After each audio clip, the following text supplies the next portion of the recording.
Hi friends, എല്ലാവർക്കും my Kannur കിച്ചണിലേക്ക് സ്വാഗതം. ഇന്ന് കായട എങ്ങനെ ഉണ്ടാക്കുന്നത് നോക്കാം. അപ്പോൾ കായട ഉണ്ടാക്കുന്നതിനായി ഞാനിവിടെ 1 കിലോ നേന്ത്രപ്പഴമാണ് എടുത്തിട്ടുള്ളത്. ഇതിന് അധികം പഴുക്കാത്ത നേന്ത്രപ്പഴം വേണം എടുക്കാൻ. അപ്പോൾ ഓരോ പഴവും 2-3 പീസായി ഞാനിവിടെ കട്ട് ചെയ്തെടുക്കുന്നുണ്ട്. ഇനി ഇത് അപ്പച്ചെമ്പിലിട്ട് വേവിച്ചെടുക്കാം.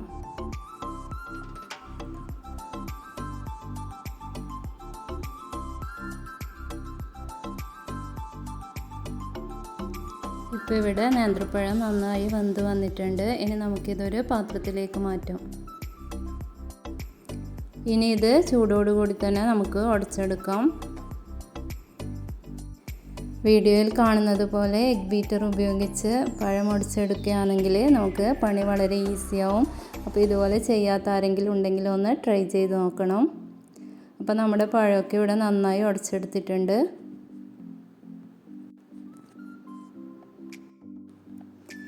ഫില്ലിംഗ് ഉണ്ടാക്കുന്നതിനായി ഒരു പാൻ അടുപ്പത്ത് വെച്ച് അതിലേക്ക് ഒരു 2 ടേബിൾ സ്പൂൺ ഗീ ഒഴിച്ച് കൊടുക്കുന്നുണ്ട്.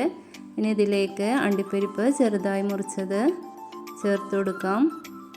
അതുപോലെ ആവശ്യത്തിന് കിസ്മിസും കൂടി ചേർത്ത് കൊടുക്കുന്നുണ്ട്. ഇതിലേക്ക് 6 മുട്ട പൊട്ടിച്ചൊഴിച്ചതും 6 ടേബിൾ സ്പൂൺ പഞ്ചസാരയും ചേർത്ത് ലോ ഫ്ലെയിമിലിട്ട് കുക്ക് ചെയ്തെടുക്കാം.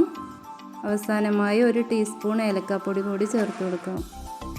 ഇനി നേന്ത്രപ്പഴം ഓരോ ഉരുളകളായി എടുത്ത് കയ്യിൽ വെച്ച് പരത്തി ഫില്ലിങ് വെച്ച് കൊടുത്ത് നമുക്ക് ഇഷ്ടമുള്ള ഷേപ്പിൽ മാറ്റാം.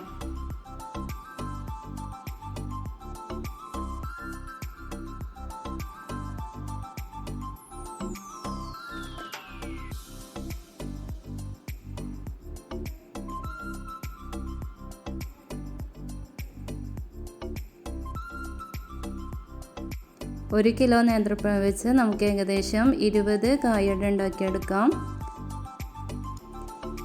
അപ്പോൾ ഇവിടെ ഫില്ലിംഗ് എല്ലാം വെച്ച് റെഡിയാക്കി വെച്ചിട്ടുണ്ട്. ഇനി നമുക്കിത് ഫ്രൈ ചെയ്തെടുക്കാം.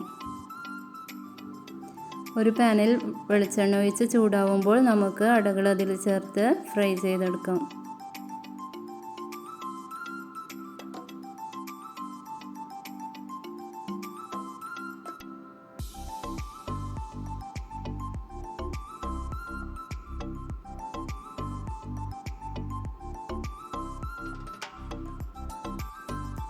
അപ്പോൾ കായടൊക്കെ ഇവിടെ ഫ്രൈ ചെയ്തെടുത്തിട്ടുണ്ട്.